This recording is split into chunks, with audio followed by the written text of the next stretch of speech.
राधिका बहुत ही शांत लड़की थी। बचपन में उसके माँ बाप मर गए थे, तब से वो अपने चाचा चाची के साथ रहती थी। लेकिन चाची उससे घर के सारे काम करवाती थी और उसको बहुत परेशान भी करती थी, जिससे वह बहुत दुखी रहती थी।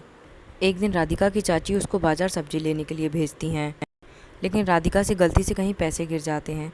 वो बहुत डर जाती है कि अब तो चाची उसे बहुत गुस्सा करेंगे, तो वो सब्जी वाले से बोलती है। भैया मुझे सब्जी दे दो, मैं धीरे धीरे करके आपके सारे पैसे लौटा दूंगी। पर सब्जी वाला उसे सब्जी देने से मना कर देता है। वहीं दूर खड़ा गोपाल नाम का लड़का ये सब देख रहा था। उसे राधिका पर बहुत दया आती है। गोपाल राधिका से बोलता है। लो ये कुछ पैसे, परेशान मत हो, सब्जी ले लो और घर चली जाओ। राधिका बोली। पर मैं तो आपको जानती भी नहीं, कैसे मैं आपसे पैसे ले लूं? गोपाल बोलता है। अरे मैं तो अक्सर यहाँ पर आता रहता हूँ, जब भी तुम्हारे पास पैसे हो जाए तो तुम मेरे पैसे लौटा देना। राधिका उसको धन्यवाद कहती है और सब्जी लेके अपने घर चली जाती है। ऐसे ही कुछ दिन बीत जाते हैं, पर राधिका उसके पैसे नहीं लौटा पाती।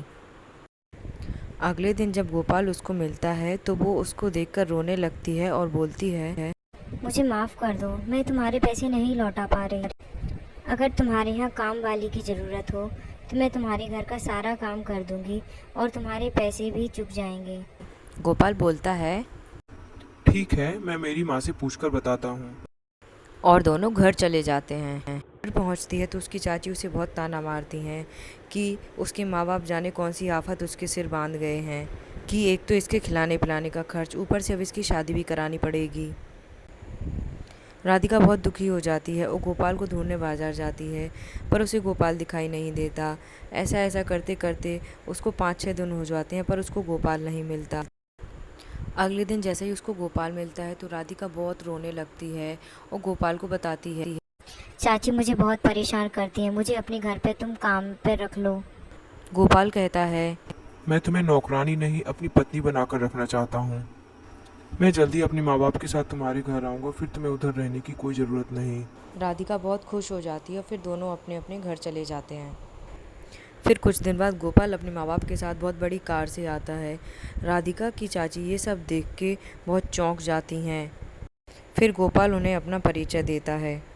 गोपाल की माँ उन्हें बताती है कि हम इस शहर के बहुत बड़े व्यापारी के घर से हैं और गोपाल हमारा इकलौता बेटा है।